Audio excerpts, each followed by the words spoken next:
And as my daughter Sarah, who's sitting right there with her children, said, Ross gave me my voice far beyond singing. His love, gifts, and huge hugs knew no bounds. A really good friend of ours, as a matter of fact, it was Ross's roommate when I met him my freshman year at the University of Puget Sound. And they were two sort of big afro-haired, I don't know exactly what the next word should be, but they were really fun people to be living upstairs. And but his name is Todd Benjamin. He lives in London now, and he's actually flying over, I think, this weekend. But Todd wrote, if Armageddon came, Ross would be the one we would want to be with. He'd figure a way out to keep us all safe. If the ocean swelled, he would be the one to navigate safe passage. If a car broke down in the middle of nowhere, he would be the one to fix it. If you wanted your child to be excited about learning, he's the one you would want to be the teacher. And if the musicians didn't show up for the wedding, he would be the one to lead us all in song. So, I could go on and on about, I actually was Lee Smith and I shared a lot in common. We were both Ross's principal, which, let me tell you, that is a challenging But he was I think all of you who knew him as a teacher knew that he was magical. He was like a Pied Piper, camp counselor, and had high academic standards. And as Lee said in an email he sent me today, he was also highly competitive. He wanted to have the best scores in everything. So, but I thought it would be better, instead of me talking on and on about him as a teacher, to have one of his students. And I need to know if he's here today, because I don't know him, but he wrote this in the newspaper. His name is Paul McCormick. Is he here today? If you know him, I really need to meet him, and you'll see why. Ross, Mr. Pomeranz, stands out as one of my greatest teachers of all time as a kid. In 5th grade in 1978-79, he turned 28 years old while he was our teacher. He was full of energy and excitement and enthusiasm for all things in life.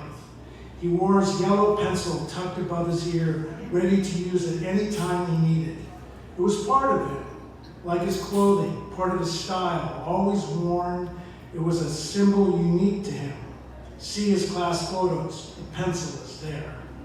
He made 5th grade exciting. He taught us to memorize his own made-up poems, such as Antonio rode off on his Polo Polonio. It's not all.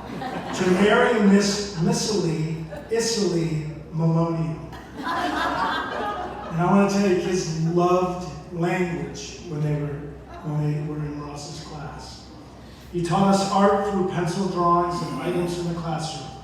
And every single Friday, halfway through our spelling lesson, as routine as the day was Friday, he would stop at that point in the lesson and tell a Ross Pomeranz joke, which I still remember some of them.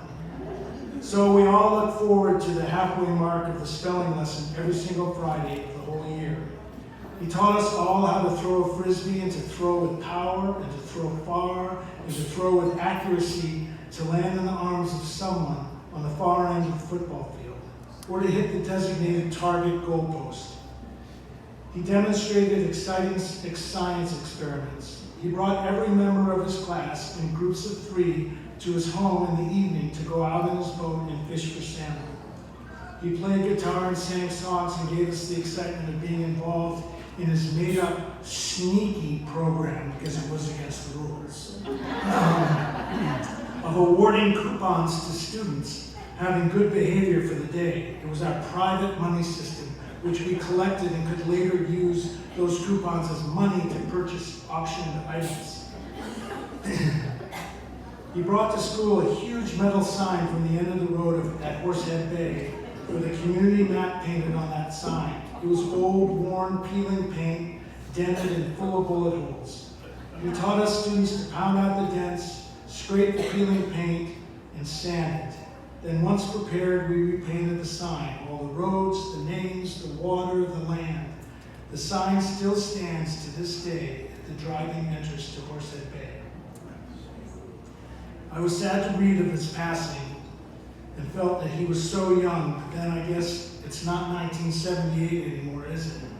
Our time all comes, and we will all miss Ross for now, but his memory and his life lives on in all of his students' lives, as strong as it had in my mind for the last 40 years.